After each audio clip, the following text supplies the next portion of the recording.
How's it going, everybody? Thanks for watching another video. Hope everybody's doing okay. Today we're going to have a look back at some of my best travel tips for Zion National Park. Now, if you didn't see the last video I posted, we visited Moab, Utah, Arches National Park. That place is absolutely amazing, but Zion National Park is even nicer. I remember, guys, if you're running out of things to watch here on YouTube or even on Netflix, click on my channel icon so you can check out all my past videos and my playlist. I cover a variety of different topics. Welcome back, everyone. We're on the road, heading west from Moab, Utah, 4 hours west, stopping off in Zion National Park. Trying to do 2 national parks in 2 days or 3 days is exhausting. There's a view of the White Throne there, upper left-hand corner.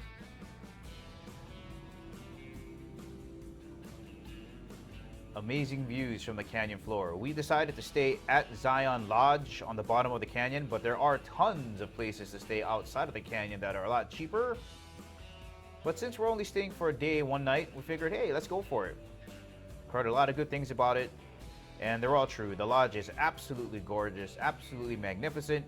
The restaurant there is pretty good. I'd give it maybe a 7 out of 10, maybe a 6 out of 10 stars. Good enough for me.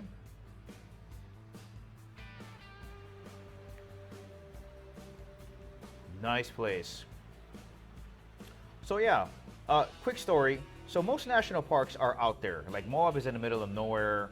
Like the Volcanic National Park on the Big Island, Hawaii is out there. Like it takes a while. There's nothing around it. But here it's like you're driving through a suburb and you're wondering, is there a national park around here? Because there's cars and school buses and homes. You're going in the right direction. So that's tip number 1. If you think you're lost, you're not. You're on the right way. There's a little, I'm going to call this a spooky town. I'm not trying to insult anybody that lives there. But we got there at about 11 o'clock at night, so we couldn't see anything. Now, this little town, 1 road in, 1 road out, right? 2 lanes. Looked so scary. There's the lower Emerald Pools. And I think what made it creepy was, it wasn't like the old school homes that were white. You know, got the church that's white with the steeple. But it was the street lights that were going straight down the middle of the street. They weren't on the sides, right, left and right. And they're about maybe 20 feet apart. So as you're driving, each 20-foot section lights up as you go along. And you can see them get dark in your rearview mirror. So as I'm driving down this street at 11:30 at night, street lights going down the middle. The only thing I could think of was like Michael Myers popping up at the last light. And each light going out as I got toward him. And then me trying to ram him. And then he'll show up in my backseat. I'll be like, great, thanks. But it is a sweet little town in the daytime. Anyway, when we got down to the canyon floor that night, it was like we couldn't see anything. So in my brain, I'm thinking we're going to have just the most gorgeous gift in the morning. And we did. I could not wait to get up. Got up right at around 8 or 9 o'clock and did not disappoint. Canyon walls, beautiful. Everything was gorgeous. All right, back to what you got going on here. This is the lower Emerald Pool. Very accessible, very easy hike. It's straight dead right across the Zion Lodge. You know, even people with wheelchairs can make it up here. We had a little bit of ice, so we did have to use our spikes. Not much here though, but enough in the beginning to say, hey, we should put them on, because there were people slipping and sliding. Now the pools at this time, you can see the greenness of it down at the bottom. But as I understand, during the summer months, it ain't that green. But there's 3 levels. 3 levels. There's the lower, middle, and upper. We're gonna do all of them.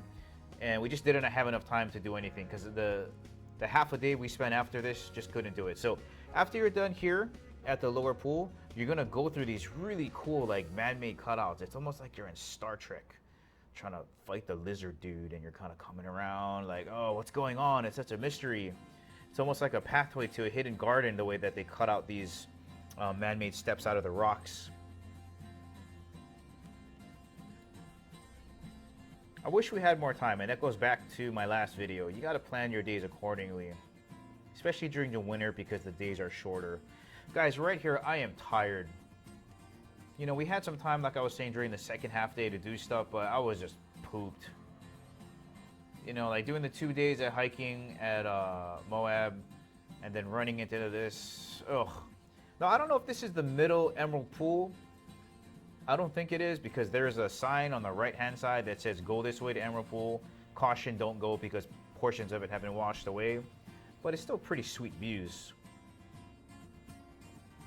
So that hike was kind of okay, but then going up to the upper pool, that's where stuff gets a little bit steeper. You ascend kind of high, and the hike is maybe about 20 minutes, and you're huffing it. This hike took its toll on us.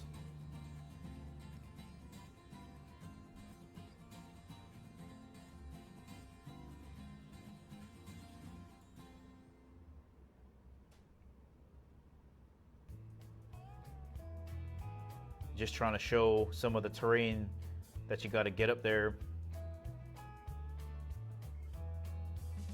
But man, what a job they did to create these paths, because this is another one of those secret garden moments. Here's the upper Emerald Pool, and as you walk along these scattered boulders, you got to pass through these two, and it just opens up to a massive place where I can only imagine during the summertime people might swim. But now you have access to walking all the way up to the waterfall if you'd like to.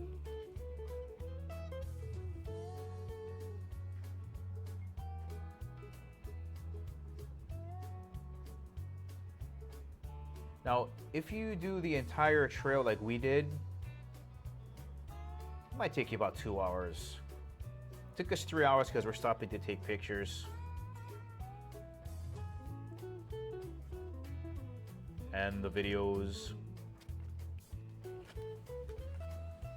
Ice floating in the water, man. That's sweet. So there you go. It's all frozen. The pond under the waterfall is frozen. You can actually walk on that stuff. So people tried it.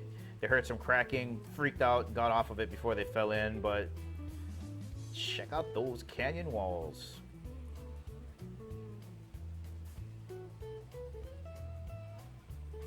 You know, Zion is also home to the subway and Angel's Landing, and I wish we had time to do those, but just couldn't do it. Didn't have enough time or energy. So when you're done with the upper pool, you're gonna come back down and you can either hang a left, which is what we're doing here. I just couldn't resist walking on more of these stairs, or you can go back down and head back the way you came. So if you do go left, you're gonna climb a small section like this, and then pretty much it's all downhill from there. It's about maybe another 30-40 minutes of easy hiking. Nice views along the mountainside on your left. River down on your right.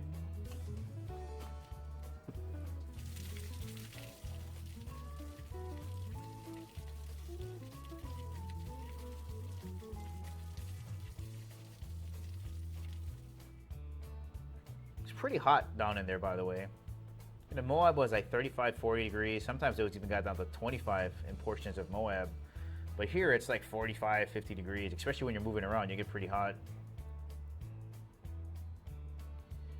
So if you follow this trail, you're gonna end up to the ending of the Grotto Trail and the beginning of the portion that will connect you to Angel's Landing. Just didn't have enough energy to continue on to Angel's Landing. But as you can see, the ice is gone. You know, it got pretty warm on this second portion, so, you know, we're just rolling down the hill at this point. If you're thinking about doing the subway during the winter, you know, normally you got to apply for a pass to do that months in advance, because you can do it from the bottom up or from the top down, which you got to rappel down. But the ranger was saying you can pick up a pass a day before and then be fine with it. Also, though, remember that the days are shorter, so you got to book it if you're doing the subway. You got to know where you're going. Here's Weeping Rock. Very easy to get there. So this trail is a little bit further down, maybe half a mile down the road from the ending of the trail that we did on the right-hand side. I think it's the west or the east rim trail that you can do there. That's another 5-hour trail. Man, the Weeping Rock Trail was, even though it's 10 minutes, had a lot of ice on it. Little kids and moms just eating it, man. Bring your spikes. Even if you think you don't need them, bring them anyway, just in case. Was that tip 4 or 5? Or 3? I don't even remember. Bring your spikes. What, are you crazy? They don't take up much room anyway. Weeping Rock. Both sides of this trail. Because if you go to the left at the trailhead, you'll go here. To the right was ridiculously iced up. Yeah, check out the views from Weeping Rock. And that's all we seriously had time for. We packed it in, didn't want to miss dinner.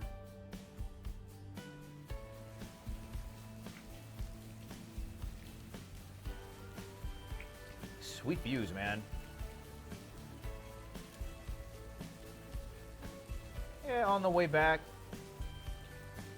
we got to see some wildlife. You can see some here. There he is there. Well, this is the end of the video, guys. I hope you enjoyed my sightseeing trip to Zion National Park. Oh, look at that buck there. If you enjoyed the video, please give me the thumbs up. Subscribe to my channel if you like it. And as always, I will catch you later.